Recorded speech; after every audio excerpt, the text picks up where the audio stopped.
Yo quiero que antes de comenzar el tema,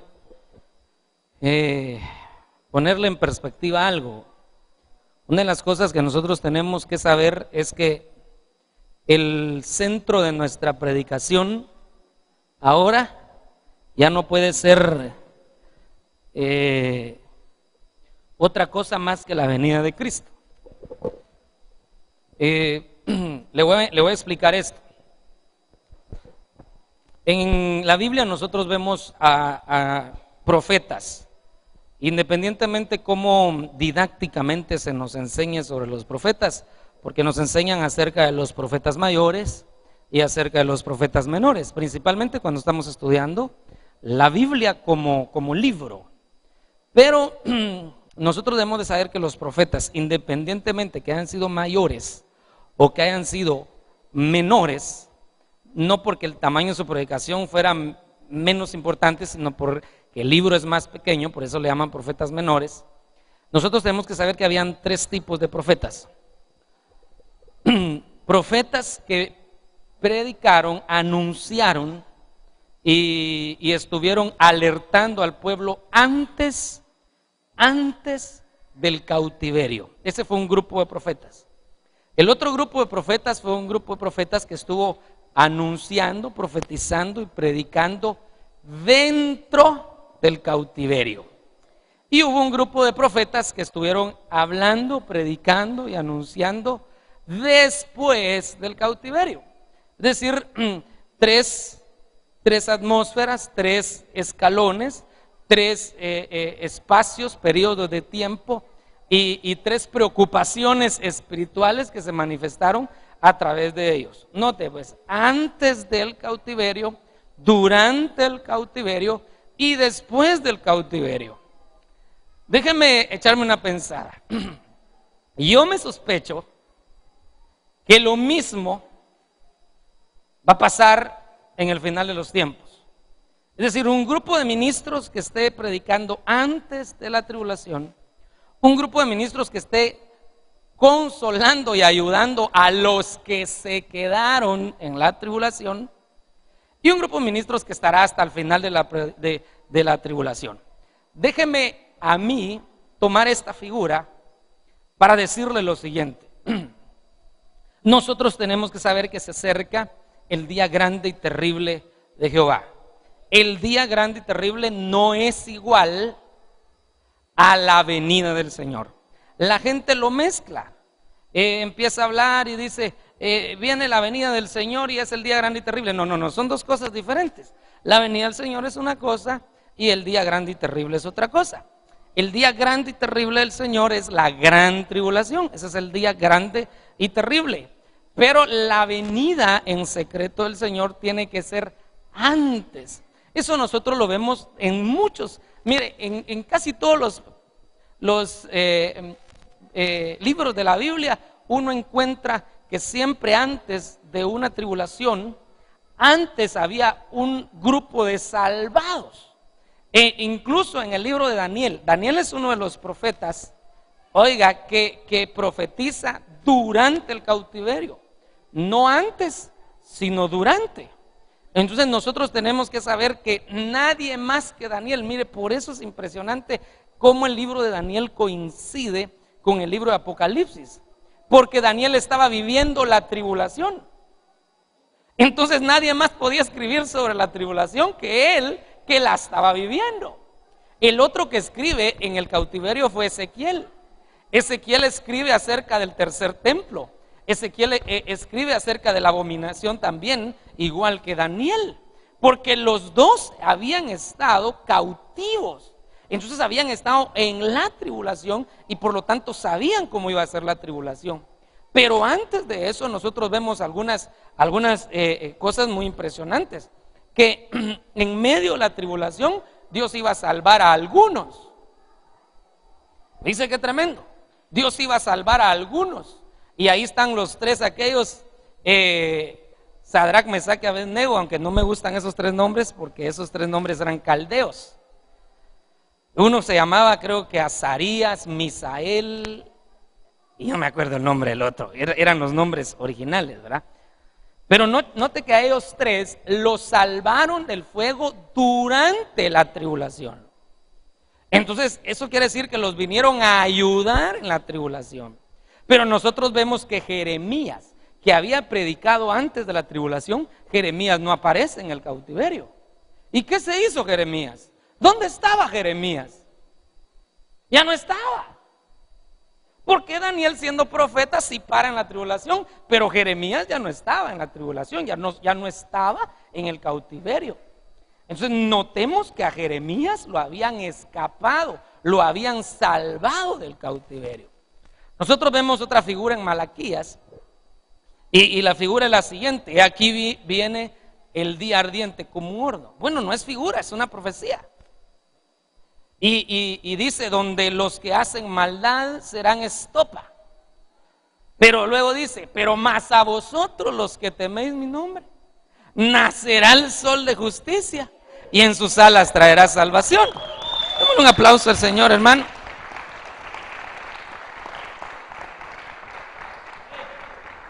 Gloria a Dios. Entonces note que hay dos esferas: la esfera del día grande y terrible del Señor incluso los ministros que van a trabajar ahí. Pero también está la esfera de los que no van a pasar la tribulación. Ahora, gracias hermano, ¿por qué le estoy hablando de esto? Porque resulta que nosotros no tenemos entonces que decir, los ministros, ¿verdad? Queremos ser como Daniel, porque no es la atmósfera de Daniel la que nosotros estamos viviendo ahorita, sino que la atmósfera que nosotros estamos viviendo es la atmósfera de Jeremías. ¿Por qué lloraba Jeremías? Porque él miraba lo que le iban a hacer a las mujeres, que le iban a abrir los vientres y le iban a sacar a los niños. Porque él miraba que iban a violar a las mujeres, él miraba lo que iban a hacer con los niños, que se los iban a llevar a la esclavitud. Entonces él lloraba, y por eso es el libro de Lamentaciones, porque él vio con anticipación lo que iba a pasar en el cautiverio. Entonces nosotros tenemos que saber que la atmósfera que ahora se está moviendo en este tiempo, la forma de predicación que se debe de dar o se debería de ver en las iglesias es una atmósfera conforme a la de Jeremías. ¿Me están dando a entender? ¿Por qué como la de Jeremías? Porque Jeremías predicó antes del cautiverio y anunciaba lo que se iba a venir.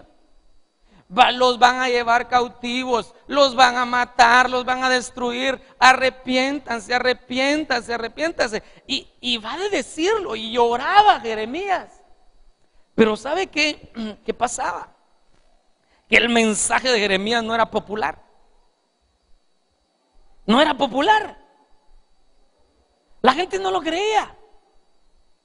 ¿Y sabe por qué no lo creía? Porque a la par de Jeremías había un montón de profetas y decían lo contrario. Lo que decían era: el Señor está por nosotros, nadie nos podrá hacer frente. Y ellos se basaban en el libro de Josué y todas las profecías que estaban anteriormente. Y claro que cuando Dios se agrada de un pueblo, nadie le puede hacer frente. Pero el pueblo estaba en una fornicación espiritual por la que Dios les había mandado, les estaba anunciando la tribulación.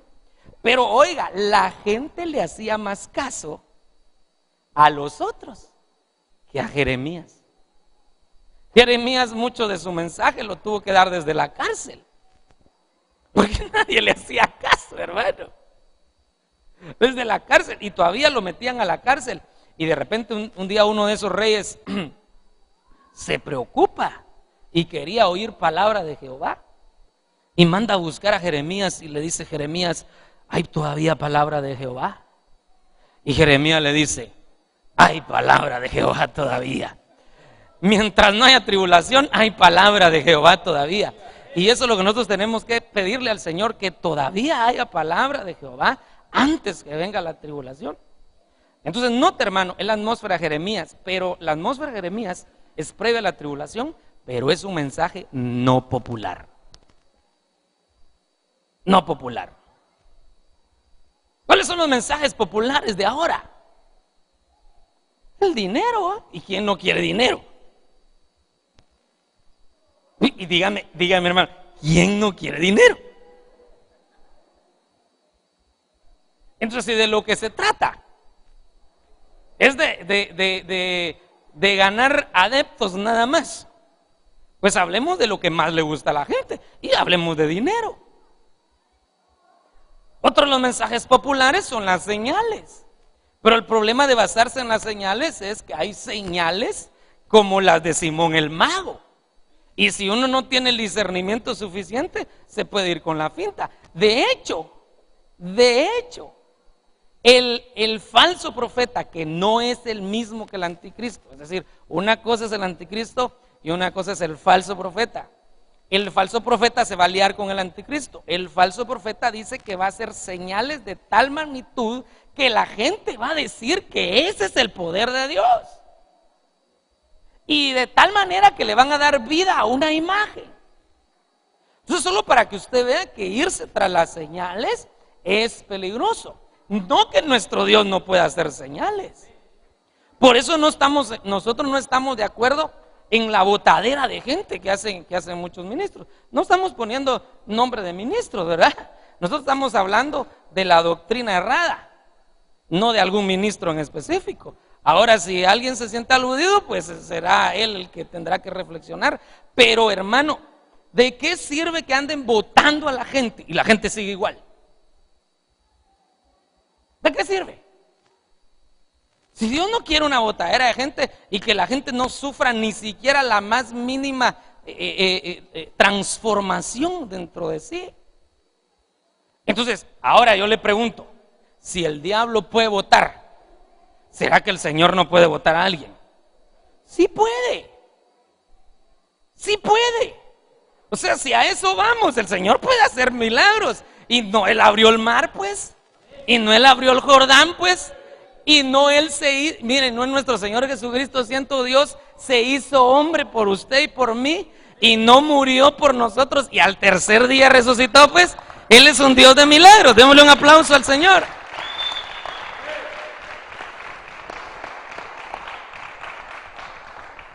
Pero irse tras los milagros es peligroso. Es peligroso. La Biblia dice que las señales iban a ir detrás de la palabra. O sea, no se trata, hermano, de que se enfoque la señal y no se enfoca la palabra que lo sustenta. Entonces, ¿para qué vamos a votar gente? Miren, la vez pasada vino un predicador que acostumbra a hacer eso. Hicieron una campaña en Naciones Unidas, de Naciones Unidas, ¿verdad? Se me cruzan los pensamientos porque he estado leyendo mucho sobre las Naciones Unidas. De veras, hermanos, que he estado leyendo sobre eso, entonces.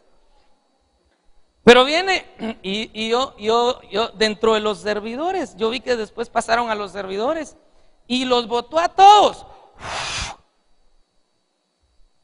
Y a los días después de eso, yo vi a unos de ellos en fornicación y en adulterio. Entonces dígame, ¿para qué sirvió que los votara a todos? Si lo que Dios quiere es una transformación. Ahora, ¿sabe qué es lo que da cólera? Que había gente ahí que no se deja poner las manos de su pastor, pero sí pasó a que lo votaran. Sí, que tremendo. El sensacionalismo, de verdad, de la gente. El escándalo de la bulla. Yo quiero que me voten y vibrar. Pero el Señor lo que quiere es que cambies. El Señor lo que quiere es que seas transformado. Eso